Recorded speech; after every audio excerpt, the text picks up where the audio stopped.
Welcome to another episode of ETE. I am Marcus, the grand finale, and I'm joined by. Three faces of Jemal. You I, already know I what's don't going even know where to on. point. I don't even know where to point because I'm used to being on the other side. Disorientation Yeah, at its finest. someone's gonna have vertigo at 3,000 feet in the air watching this. It's going like, "Why are they doing it? Stop moving!" Stop it. But we are here to talk about all of everything else in wrestling that is excluding WWE and AEW, even though that stuff will filter into the show because everything is all connected at this current stage right now. So we may be like, oh yeah, Sammy Guevara. And it's like, oh yeah, he was on AAA.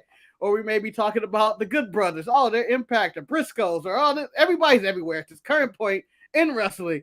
And it's kind of a beautiful thing, but also going like, there's just so much going on.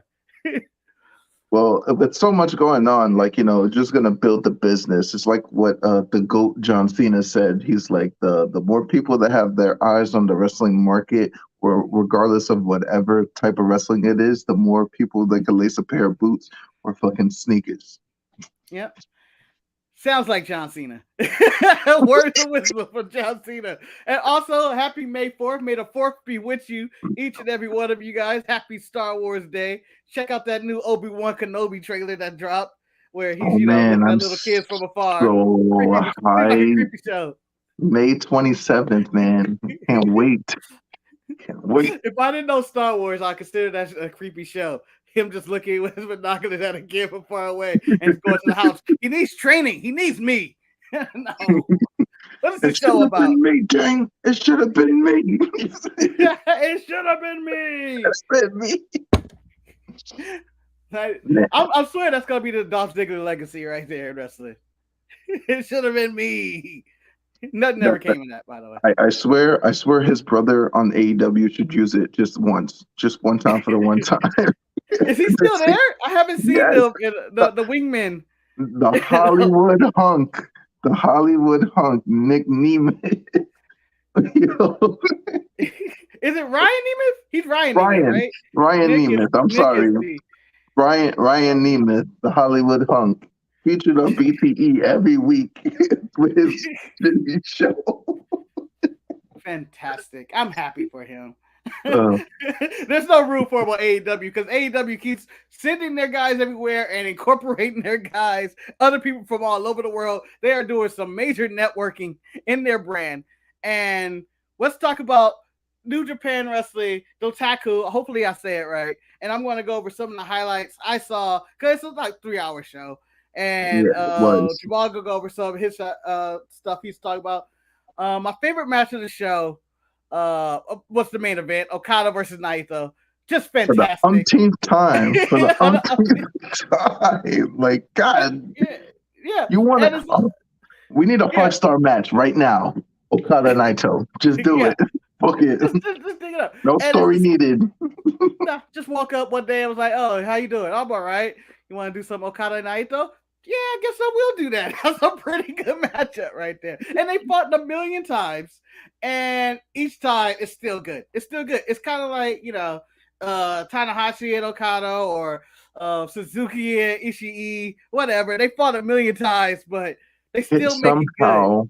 It somehow still works every single time.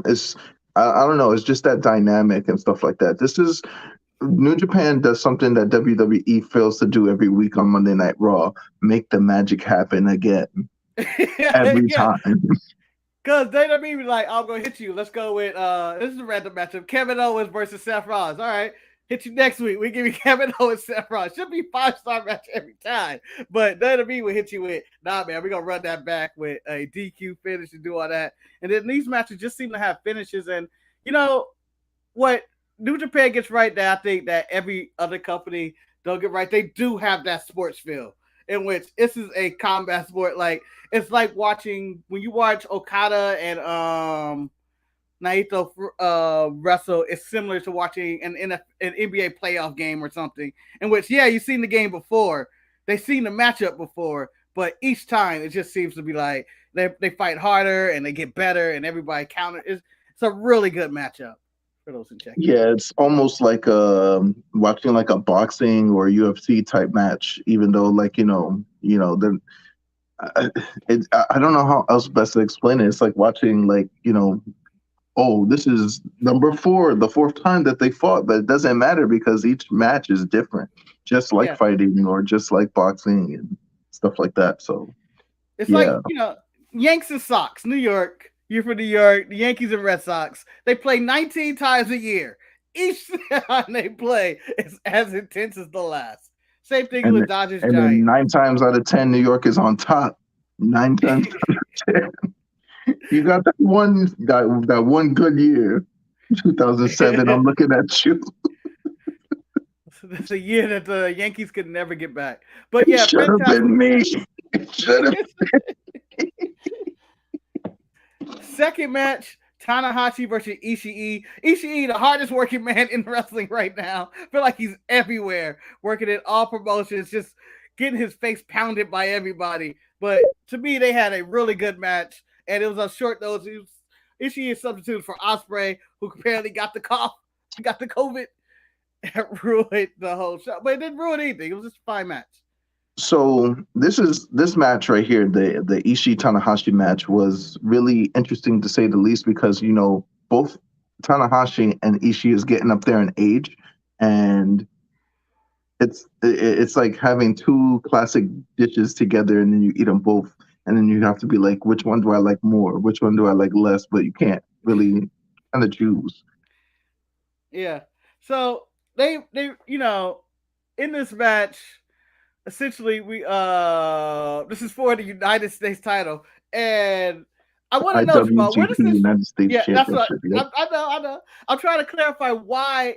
Where does this rank in the New Japan titles? Because I feel like when it was this is closer to the main event than the Never title, and there is no Intercontinental title anymore. Is this the second title considered? This would be the second championship. This is the number 2 man in the company. If Okada's number 1, then Tanahashi's number 2. Unfortunately, because I say unfortunately because there's so many other people that should be at that number 2 spot or that could be at the number 2 spot. But I think they're gonna rectify that with their next Forbidden Door thing happening. But we'll discuss that after we discuss Dontaku and stuff like that, because there's stuff that happened that just makes so much sense. Everything just makes sense. And this is not just because I'm a BC fan. It just makes sense. All right. I'll let you cover all the Bullet Club stuff, all their victories. And, I'm wearing the Bullet Club shirt, but you celebrated this more, that the Bullet Club basically won every title that they defended. Fale and Chase Owens are the new heavyweight tag team champions. Passed up the fisherman. Where's my net? Fish them up. Let's fish. No, just they didn't pack up no fishermen. They took care of Jeff Cobb and Okan. I think Okan and Cobb didn't really lose. You know what I mean? They didn't get pinned. They did not lose. That's what their argument was. We were on the outside. But they packed up the fishermen out of here. They lost again. The fishermen. The fishermen. They deserve to lose every time they wrestle. Just because they're the fishermen. Goto's career is sinking because of freaking Yoshihashi, the worst wrestler. Is he? Do you have him as the worst? There's at least 70,000 people on their roster. I don't know if he's the worst. Young Lions are better than Yoshihashi right now, man. God, get him out of there. What, he got a Goku stick for what? Are you flying monkey? You don't have Nimbus? You don't have Nimbus? Get out of here. You don't even have a Nimbus. You're not pure of heart. You was in chaos. You're not pure of heart. How you pure of heart? You were in chaos. Hey man, back it up. Jemal, what are some of your highlights of the show? I mean, we can talk about the Juice Robinson stuff, but go to your highlights of everything else on the show. So I really, again, I enjoyed the fact that BC looked like they were in unity. Even with the loss, let's talk about that one loss that they took. Evil did lose to Tama Tonga for the Never Openweight Championship, but quickly got redeemed in the fact of Carl Anderson and Luke Gallows made their appearance. They're back in New Japan. They're back in the Bullet Club fold, and people forget when it pertains to Carl Anderson that he is one fantastic singles wrestler. Like before the Bullet Club, he was a singles wrestler that did, like, I'm talking G1s, I'm talking New Japan Cup finals, I'm talking, like, he was that dude, So as a wrestler, one-on-one, like, they need to put some respect on his name. And I think if he ends up taking Tama Tonga out and becoming the Never Openweight champion, then it'll solidify that he's still one of the best wrestlers in the world, not just a tag team wrestler in the world. Same could go for Tama Tonga because, being that he's with his brother all the time, God and everything like that, he still is an accomplished wrestler. You feel me? So, yeah, but I'm okay. Tama Tonga is just, to me, as a singles wrestler, he's okay. Like, I'm not the biggest fan of him. Both of them have matches on this show, Tamaloa and Tama Tonga. I actually preferred Tamaloa. I can't say his name. Tongaloa. Tamaloa. As a singles comparator, I prefer Tama Tonga as a singles comparator. Yeah, he also handled business in wrestling Dontaku too. And then the Carl Anderson, Luke Gallows appearance, that they're back in New Japan, that they're back representing Bullet Club. And the story that basically he sided with Jay White's Bullet Club and not the original OG Tama Tonga God Bullet Club, and attacked his friend for years or whatever. And I like the story going into that, and I like that it probably will be for the Never Openweight Championship. I think I don't know where they're going with it, but it seems like it. So with this, so that people understand, there's 4 dudes that are responsible for the Bullet Club, and one of them is in WWE right now, doing IWGP. Like he's doing big boy things over there as a small boy. He's doing big boy things as a small boy. But again, like the other is on Jay White's side as well, and now you just have this great story of best friends turned into bitter rivals and stuff like that. I mean, if we look back, nobody went Bullet Club harder than Tama Tonga. Nobody. Yeah. Except for Carl Anderson. Yep. Tama Tonga filled the void that Carl Anderson left when he left with AJ in 17. Yeah. And he's been representing hard. He was the number 1 guy in the Bullet Club of, like, this is the OG and all that. And then, jumped out by that. So, I still don't know Hikuleu's alliances. Where is he? He's technically still in for now. He's still in. Even after the match, even after everything, he's still in the club. Bastard. He chose the money. He chose the money, bastard. He chose the money. The only person that we don't know about is Kenta right now because that ladder match was crazy. But like so Carl Anderson and Tama Tonga have a lot of unfinished business that they have to do. The reason, if you watch the interviews in the back, he was like, basically, I was tired of him talking fucking shit about all the iterations of what I've been doing. As I've been progressing and being a superstar, I don't even have to respond to you because I'm on another level than you. Yeah. You're stuck in New Japan. I was doing big boy things, and I was still repping the Bullet Club, and you were just talking. Well, talk time is over. It's about to get real. Yeah. And you got that from the in-ring when he was talking. It was like, damn, Kayas is like, because if you are been paying attention to social media, Tama Tonga's talking a lot of shit about how this is the real Bullet Club, we the OGs and all this. And it's been going on for about probably a year or more since, maybe even before then, it was like the original separation for when Gallows and Anderson went to WWE and stuff. It's just, it's finally comes to a head, and we're finally going to get, I guess, this matchup or the clashes of Bullet Clubs of what's going on. But, considering AEW's Forbidden Door is happening, you have a chance to get 90% of the Bullet Club in the match. Other than like AJ and Balor, everybody else will be available for that pay-per-view. It looks like it. It's looking like it. And then the matchups is going to be interesting to see. I don't know what they have in store for that Forbidden Door. I would actually like to see a CM Punk versus somebody. You know what I'm saying? Like I want to see CM Punk versus somebody from New Japan. That I want them to have the cerulean blue ring at that Forbidden Door. I don't want to fucking see no AEW. You want all your ads? You want ads? I want ads on the front. You can put AEW on the side on the apron. Leave the cerulean blue. Back to the Tanahashi Ishii match. Tanahashi eventually wins this match. Chase Owens comes out. Chase Owens explains that he beat Tanahashi in the G1 when he was champion. But guess what, motherfucker? I got a belt. I'm the tag team champion. I don't need that belt anymore. But there's somebody that does. Enter Juice Robinson. Yes. And what looks like some aces and eights. Yeah. I think he missed the memo on what team he was joining, because that's what clearly aces and eights look.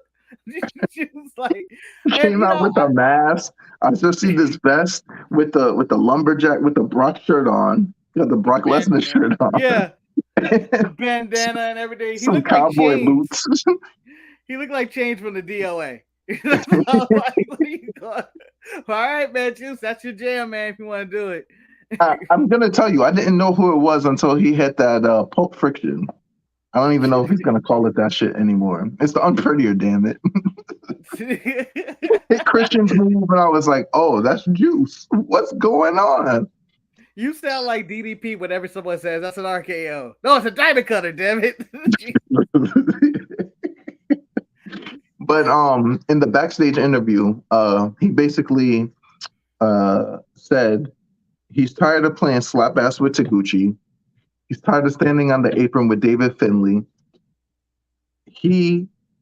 When he had the United States Championship before, nobody gave him respect, but he's going to get that respect now. So he's going to go for the United States Championship. That's all that you need to know about that. In a banger of a match they set up at, what is it called, Capital City? I don't even know if it's called anything other than Capital City, but it's him, Ospreay, Tanahashi, and Moxley in a fatal four-way for the United States title. For the United States Championship.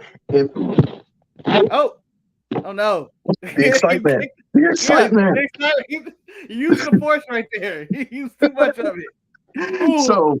So if everything goes to fruition, that's going to be the match of the night. Yeah. For that DC show. I don't see how it's not like that. That just seems like oh horrible. At first, it was like I think Ospreay put it out there. It was like, why don't we do it? And then it was like an hour later, all members accepted, and I was like, oh shit, they're really doing this. This is a hell of a matchup at Capital City. Like before we get to Forbidden Door, the Capital City pay-per-view is right there. The Orient Band or whatever they call them these days. I don't even know. But before we get there, and I wonder how that's gonna play into all of this. This is. Damn, it's a lot. It's a lot going on in June, basically. Yeah. Also going down is going to be the next New Japan pay-per-view. You got Jay White challenging for the IWGP Heavyweight Championship against Okada, because after the Okada Naito match, which Dave Meltzer's gonna jizz all over his fucking blogs and stuff like that. Yeah, so and I'm gonna rebel. I'm gonna rebel. It was alright. I'm like, no, I'm talking is great now, but as soon as Meltzer says something is great, I go like, man, chill, calm down, man, calm down. 7 stars. He's gonna be like, this was a 14-star classic, and then fucking like, you know what I'm saying? Yeah, like after the match, Okada was going to celebrate. Then all you hear is Jay White being on the mic. Then he beat the shit out of Okada, and then everybody else on Bullet Club, including Juice Robinson, comes out and beats the shit out of Okada. Then they sing "Happy Birthday" to the Bullet Club because it's been 9 years. 9 9 years, yeah. 9 years. BC. Dominance of the market. They have achieved something that variations of the NWO and Juice's favorite, I guess, faction, the Aces and Eights, has never achieved. 9 years. This is one of the longest running factions ever, and multiple iterations and all that. And they're up there. They're really up there. Los Ingobernables comes number 2. All their little factions and stuff like that. Mm-hmm.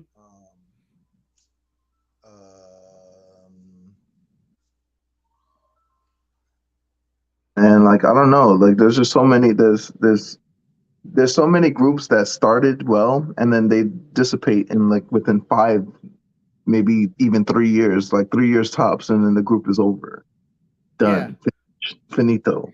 All the great ones too. Prime example: Four Horsemen didn't last that long. The original Four Horsemen lasted about maybe a year and a half together. But their impact lasted a long time. The Shield, about maybe a year, 2 years together, most. DX. New Day, a long time. DX, not that long. Every iteration, just like you're like, oh damn, they went through this really quick. Nation of Domination, the Heart Foundation, like all these great iterations of. Oh my god. Oh no! All these, I'm gonna finish this. All these great iterations of factions, none of them have had the long-standing power that the Bullet Club has had, especially, and even the Dominance, and still being relevant. They're not. It's not 100% like a stale act. They continue to reinvent themselves with new leaders and new members. And my question is, Juice Robinson, I saw online people were kind of complaining that the Bullet Club continues to add people and do all this and do all that. Do you have any problem with them constantly adding people and saying they're Bullet Club or whatnot? Or do you have an issue with that? Because I don't. So me, no. Because wrestling, just like the Forbidden Door, is a revolving door. You need new, fresh faces. You need a weak dude in the group. You need a weak chick in the group. You need a chick in the group. You need there's aspects of a group that makes it last a long time. New Day does this very well. They go with the flow. They change with the times. You got to change with the times. Finn Balor's Bullet Club, Prince Devitt's Bullet Club was not AJ's Bullet Club. AJ's Bullet Club was not Finn Balor's Bullet Club or Kenny Omega's Bullet Club. And it keeps going and going. Like you could point to that era of whatever and be like, okay, this was what I think that this group should be. Shawn Michaels DX with Shawn Michaels, Triple H, China, Rick Rude. It's not Triple H, X-Pac, Billy Gunn, Road Dogg. It's not that. It's 2 different ones. Yeah, it's different eras. Those two different DXs was not 2007 Shawn Michaels, Triple H, happy-go-lucky DX. It wasn't that. So like I don't have no issues in people coming and going and leaving and betraying and stuff like that. I mean, they have Evil, for crying out loud, who was in Los Ingobernables since LIJ started in Japan. Yeah. So, and I feel like this isn't like people say it's an NWO situation where everybody joins and all that. No, I feel like it's different. The NWO was like, it was the people who's been on the roster for like a decade. They've been feuding with the NWO. Next thing you know, they join. Juice, for an example, it seems like they keep the Bullet Club keeps adding people, but it's not like someone like it makes more sense when they add them. It doesn't seem like, oh man, there's Sting joining the NWO. That's what I feel like you jumped on. If Okada joined the Bullet Club, then it's like, all right, that would be mind blowing, but at the same time, it's like, doesn't make sense. Yeah, it doesn't. Yep. So Evil that's joined. Like let's go to Evil joining. Evil joined because he was tired of being the number 2 guy in LIJ. He wanted to rule. Like, darkness rules everything. So basically he's like, fuck it. I'm out of LIJ. I'm gonna freaking be the number 1 guy. And he was for like a month. but It was really a month and a half or something. It was like, oh, yeah, that moment of evil. But he got his due. He got his just due. Without Bullet Club, is he a world champion? Is he a former world champion? Yeah. The answer is no. He's not a former world champion without the Bullet Club. So, if Bullet Club does anything, it does build stars. Everybody else just is you're adding to the group, you're not adding to yourself. With Bullet Club, you're not only added to the group, but you're elevating your star. Chris Bay elevated his star as soon as he joined Bullet Club. You see what I'm saying? Yeah. Freaking anybody that attached it. Taiji Ishimori was one of the great junior heavyweights in N.W.A. and GCW. He was in Impact X Division tournaments and all this other stuff, wearing those green tights and whatever not. As soon as you join the Bullet Club, he's one of the most prolific IWGP junior heavyweight champions of all time. Time. I'm talking Kushida, I'm talking Liger, I'm talking, like. Yeah. It's a long list. It's a pretty good resume. And I guess, because we're going to talk about Triplemania right now as well. Anything else you want to talk about from Dontaku? Basically, BC is ruling the world, and just get out the way or get on the train. Too sweet. God, too sweet. Too sweet. All right. Now we go into AAA Mania, or Triple Mania, whatever. I always mix it up. But it's basically Mexican WrestleMania. Mexico's WrestleMania. And so, the show is probably one of the more insane wrestling shows you can watch of just stuff happening. I'm just like, so just so everybody knows, this is one of the three. This is going to be one of the three shows that's happening. It's still Triplemania. It's still going to be the WrestleMania of Mexico, but this is just one of the shows of the three. This is the first one that they did. They will be having another one out in, I believe, June or July, and then there's going to be another one in October or September. I can't remember the dates. So just go peep that out. And basically you have this tournament. It's the ongoing storyline of who's going to basically lose their mask. And if you can explain the rules to me, in which I think let's see if I got it. If you lose, you advance in the tournament, and if you win, you're pretty much marked as safe from losing your mask, right? Right. So the whole point of this tournament is basically at the end of the tournament, somebody's losing their mask. Yeah. So if you lose the match, you're going to advance on to the next round to face the other loser. And then you're basically fighting for your mask throughout the whole thing. So the more you lose, like whoever loses 4 in a row, they lost their mask. It's over for them. It's over. So freaking Penta lost, bro. Penta went in there and lost. He lost to the greatest wrestler of all time, the Ultimate Dragon, who still holds the North Long Beach Championship. I don't know. He just has a million belts from everywhere. Jesus. But I was shocked that he lost to Ultimate Dragon. It was a solid match. And it was great. I was like, you know what? He's still all right. It was great seeing the Ultimo Dragon. It was definitely great seeing Ultimo Dragon do the damn thing. Oh, man. Because you wouldn't think that he would lose, though. You wouldn't think that Penta would lose. He brought his kid out. He got his kid from the crowd. They doing Cero Miedo. Got him out with Penta up. And everybody hyped. And I was like, you're going to take Ultimo Dragon. But maybe Ultimo Dragon was like, I got one match in me. That's pretty much right now. I don't know where I'm going with this. But this is it. I'm not gonna lose my mask, guys. Fuck this. So Pentagon advances. What was another match that they had? They had like Vidal. Blue Demon. Go ahead. Yeah, there was 2 more three more matches. LA Park versus who did LA Park fight? I should have had it listed up. Because that was one of my favorite matches for whatever reason, because I love La Parka. Well, because LA Park was not playing no games after the fucking MLW debacle. He was like, I ain't losing my mask to nobody. He's in America for that shit. Like, this ain't happening today. Nah. There were a few. It was LA Park versus Villain 04. Yeah, and Villanova 4 lost. Yeah, he Lost. lost. He lost. You choked. You had him. You had him in the beginning, and then you just lost your ass. LaParca got the best. You let him get that chair. You know LaParca with the damn chair, man. Chairman, man, the original chairman, not your The Sean original Spears, chairman, the more entertaining chairman. Yeah. Gotta do that. I don't know how old LaParca is, but old as hell. Yeah, I mean, He old as hell, fat as hell. Went out there for about, I feel like 15 to 20 minutes and just bled and got his ass whooped for about 12 of that. And they just had a really good draw. That's the same thing with Blue Damon Jr., man.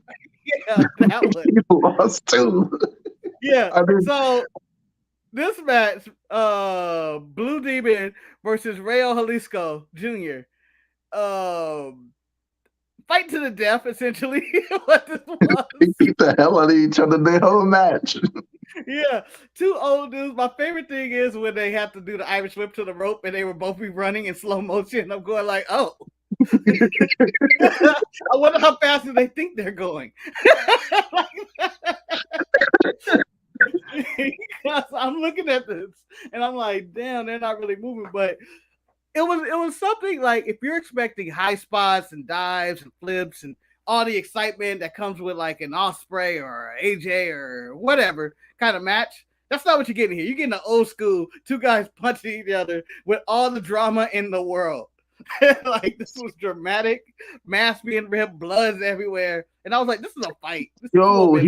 He dead ripped Reyes mask off. Like, he was like ripping it off, fucking punching him in the head, opening him up the hard way. It was crazy. I was like, "Yo, what's going on?" I didn't realize it was like this. This is the one that ended with the two old dudes coming out at the end. Over some 30-year-old beef. Now, I want to say this about every match on the show. No match had, I feel like every finish just seemed off for whatever reason. It just seemed odd.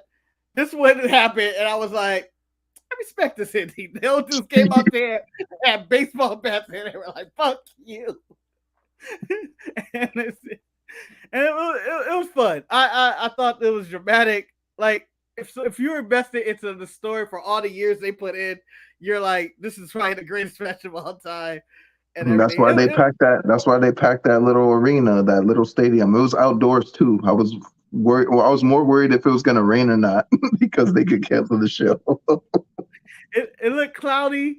And at first it looked like the stadium was like half full, I guess in the opening matches, and then it filled up as the night went on. And it was just like, man, they really packed the stadium in. And, you know, I thought it was a well-done show. Like, it's Mexico, baby. Yeah. Of course I watched it in Spanish.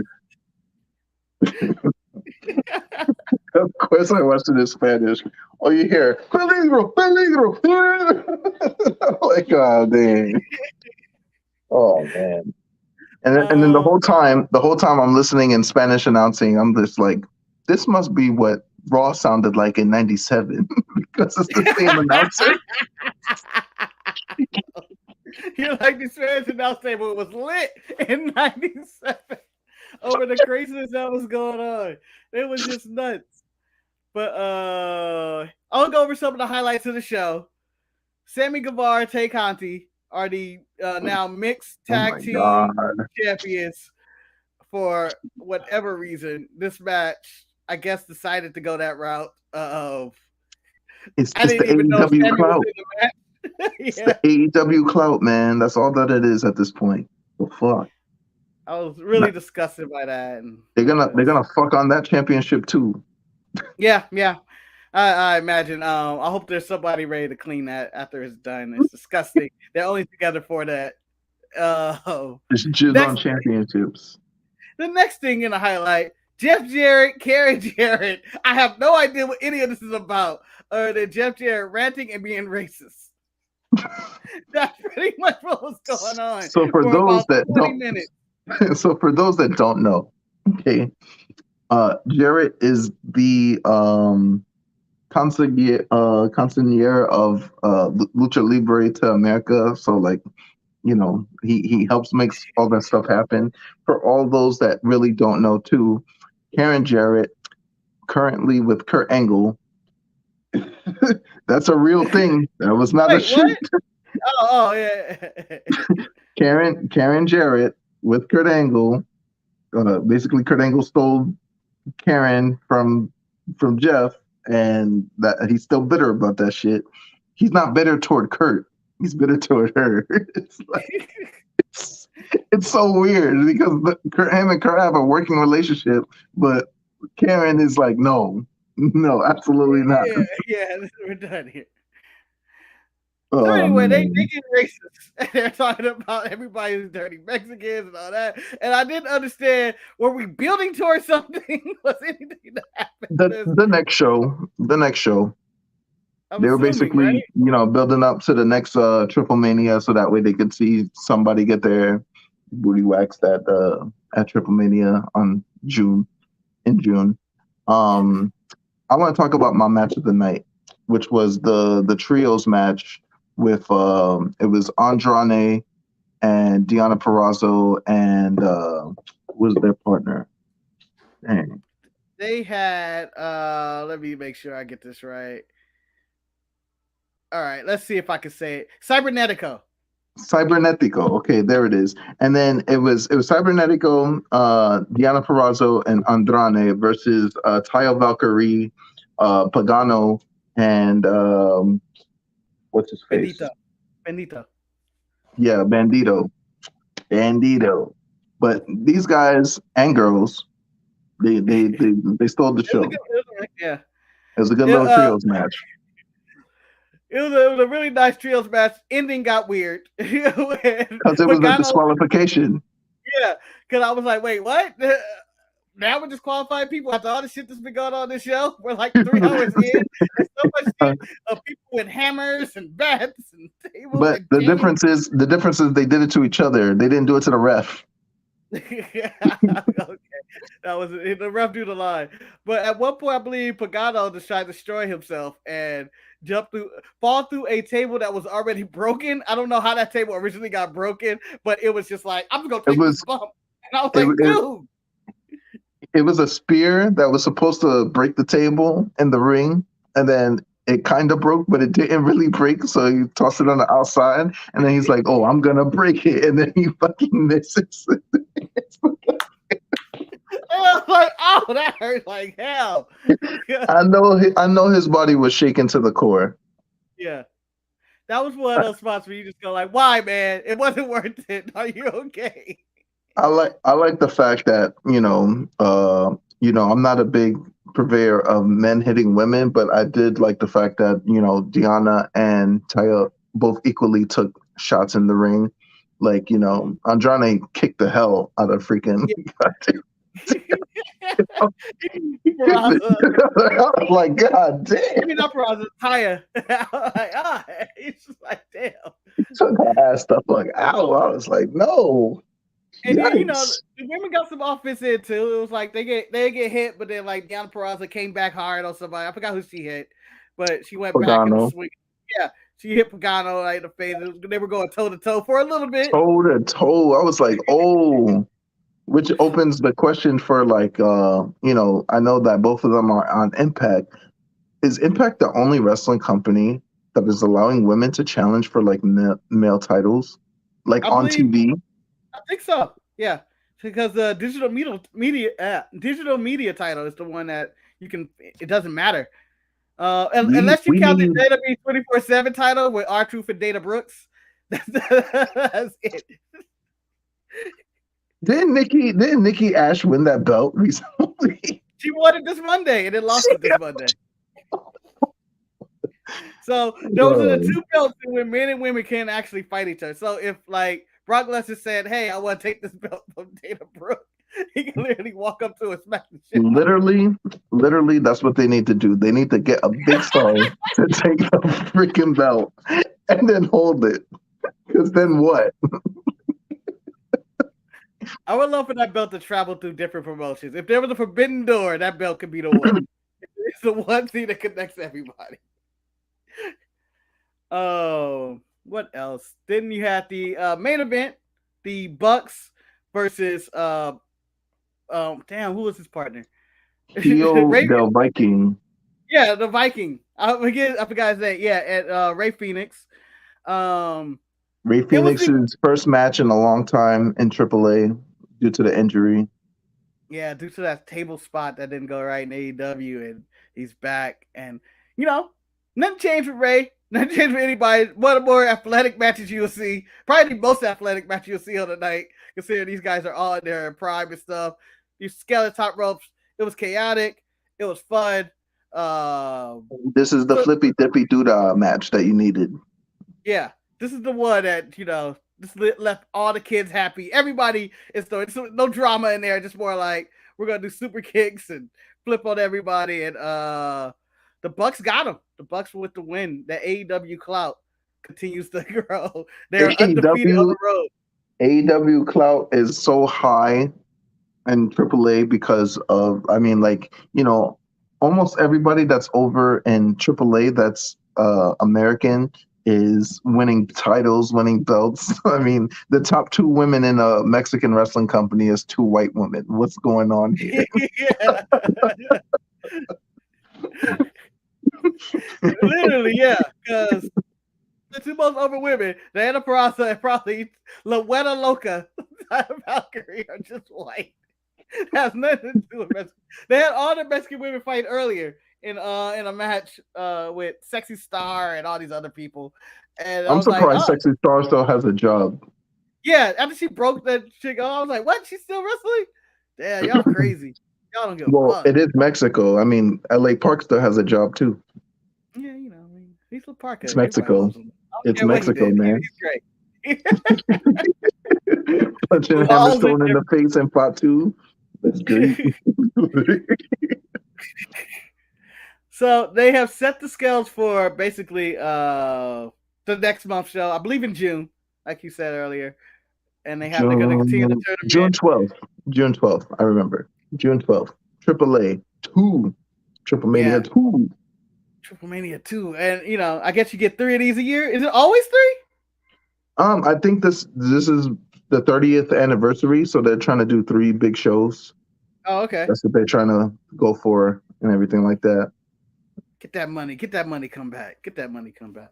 But I thought it was a really good show. And I believe people should check it out just to watch the old guys beat the hell out of each other. For the most part, it was just old guys killing each other. The one that I recommend to watch the most is going to be the one that's going to be in September, October, because you're going to have the finals of the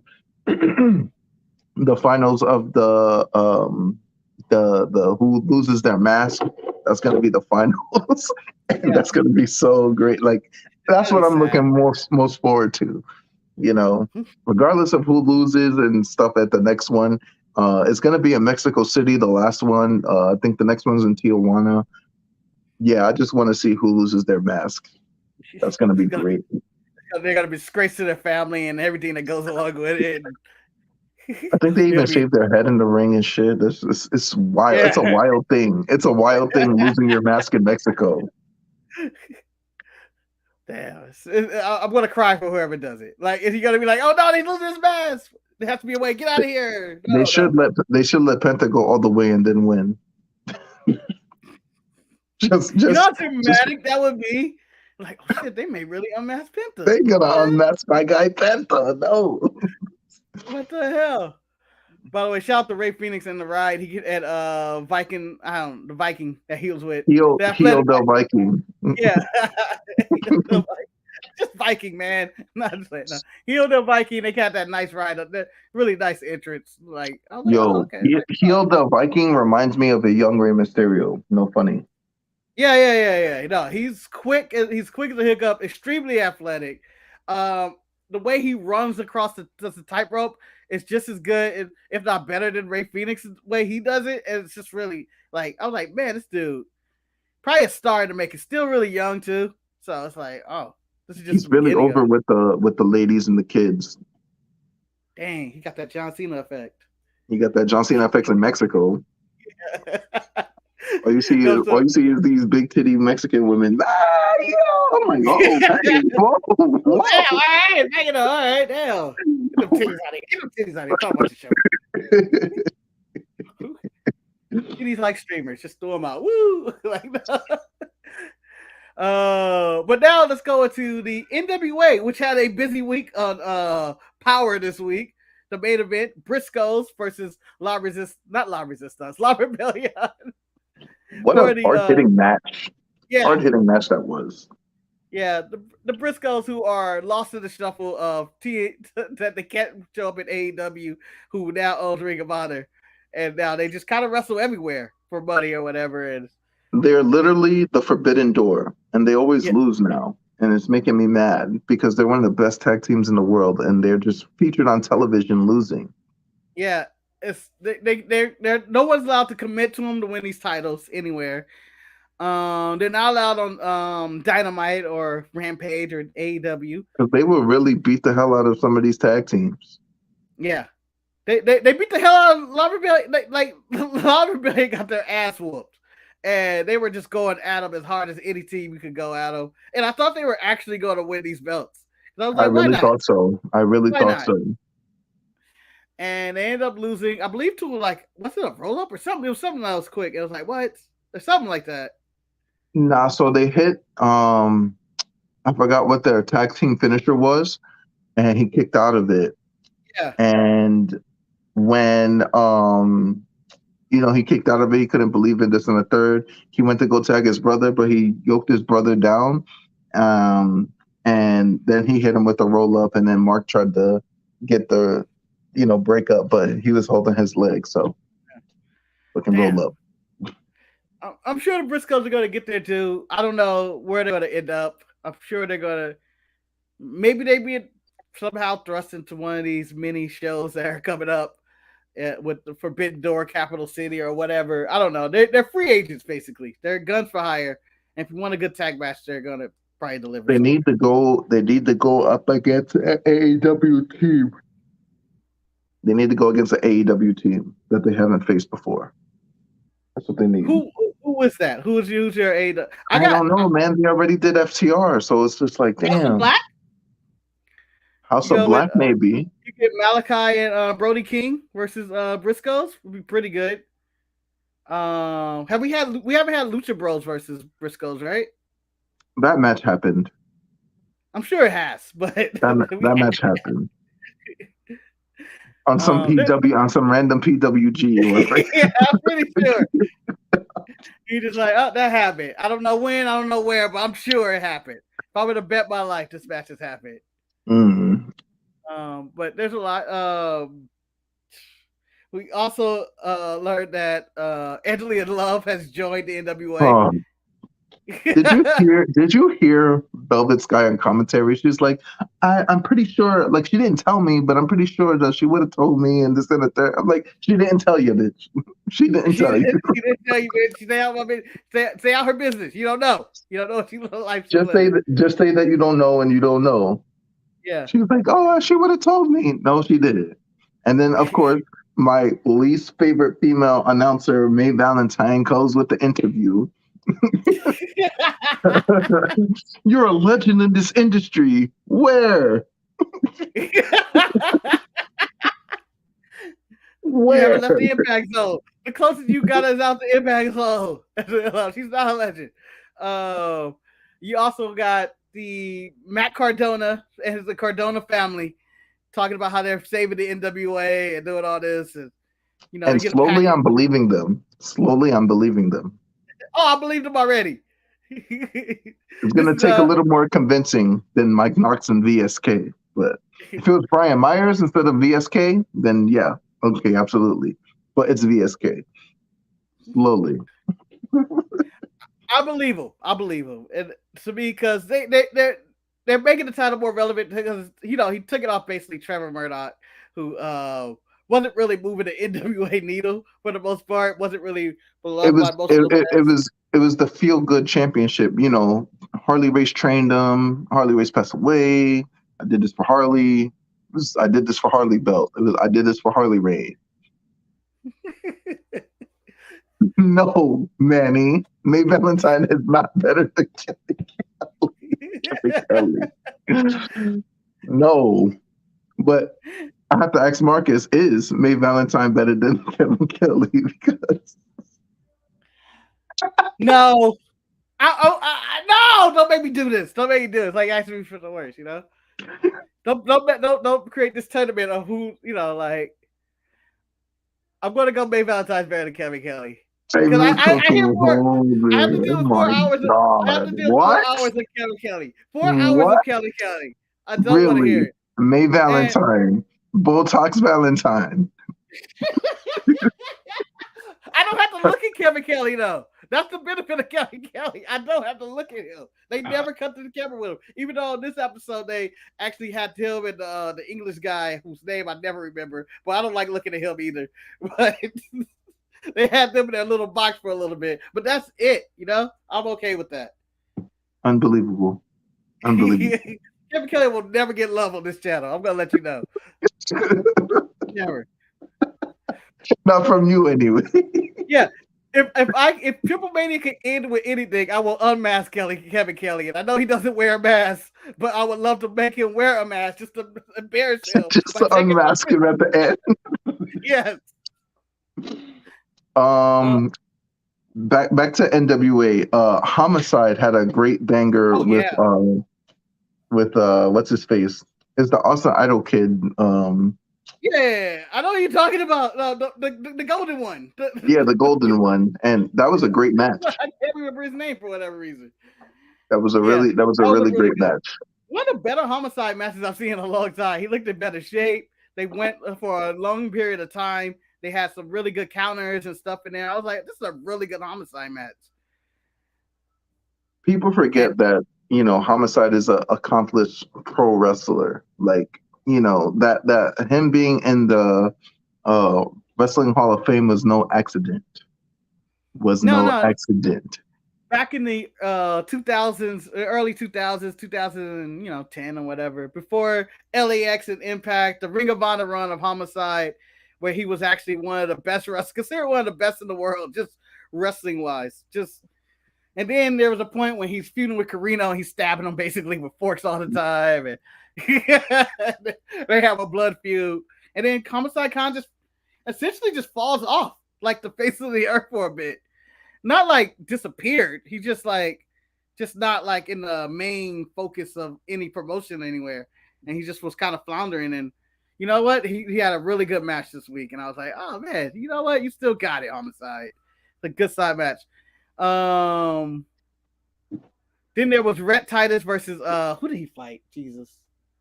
I'm blanking out. Rhett Titus went against what's his face? They had a banger too. Yeah.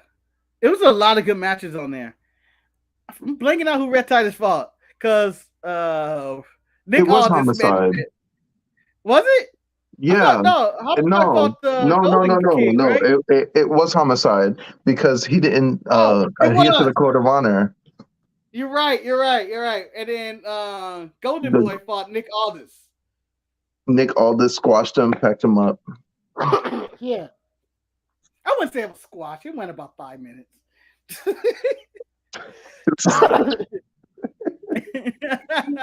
He put the cloverleaf on him for 2 seconds. Oh. God damn it. Oh. But I thought it was a solid episode of NWA Power. Like they tell decent stories here. I still know what's going on with Austin Idol and his son and all that. Or I could care less what Tyrus is doing in his body slam challenge with Mims or whatever the fuck. I don't care about any of that. But other than that, they put on a solid wrestling show if you want to just watch some really good matches with pretty good promos, especially carried by Cardona. Which is all I want from a champion. That's all I want. Just come out there, talk your shit for a minute. You know, you can leave for the rest of the show. Give me solid matches. It gave you a really balanced show.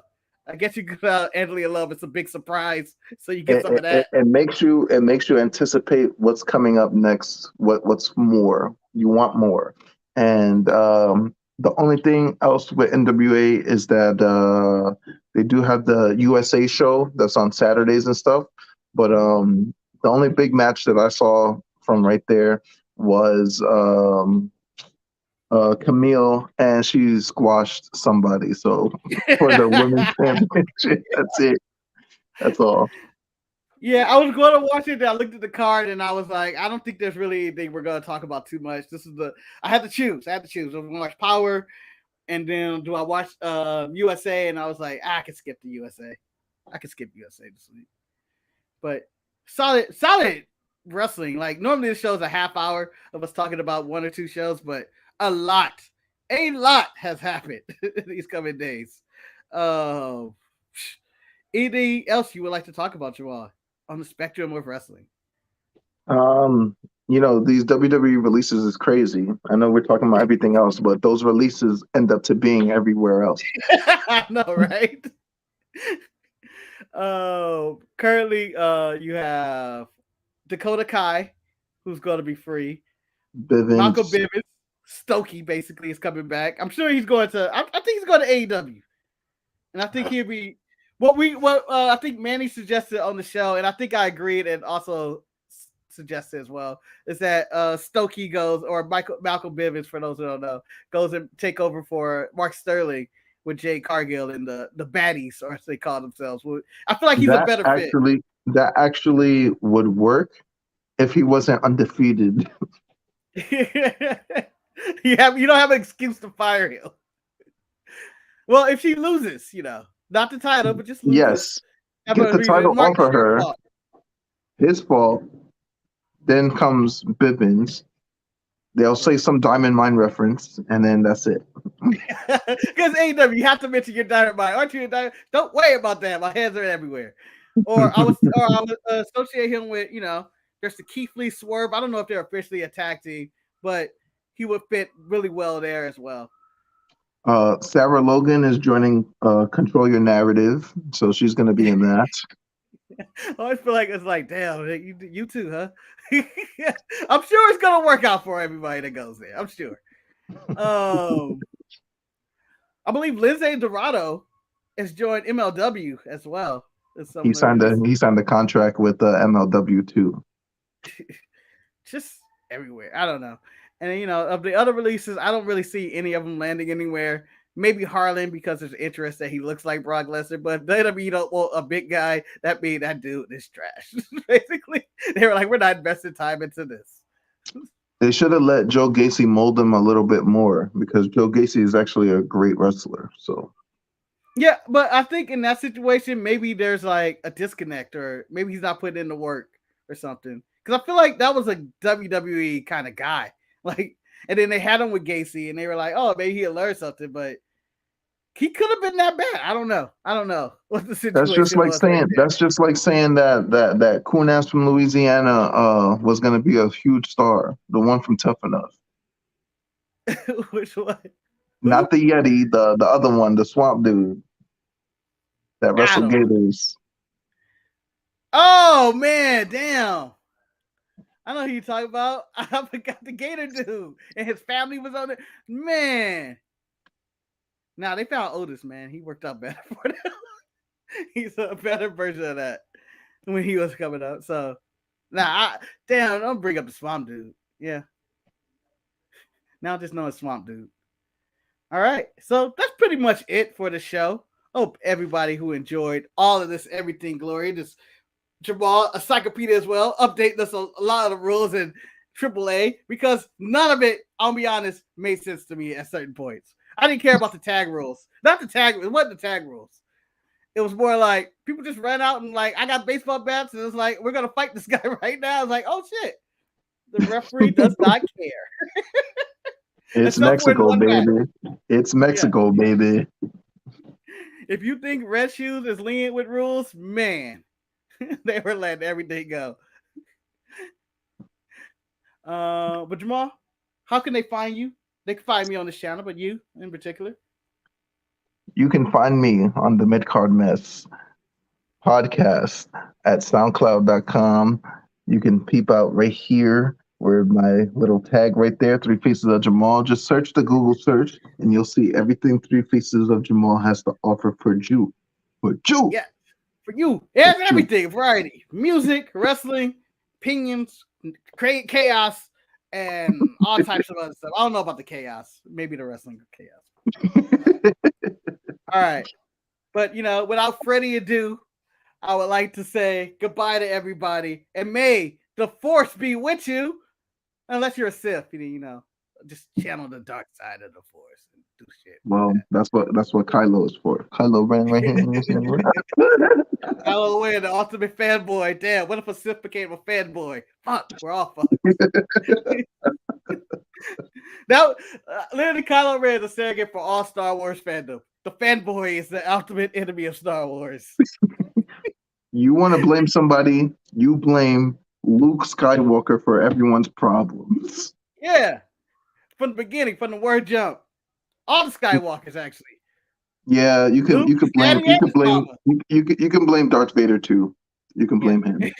just Anakin, it's all your fault. It's all your fault, Annie. Trying to cure death and shit. Like, get out of here, man. Annie, are you okay? Happy Killing Kids Day, basically. Skywalker was just like, yeah, motherfucker. All right, I'll see you guys later. Everybody have a good night. Later, Jemal. Deuces.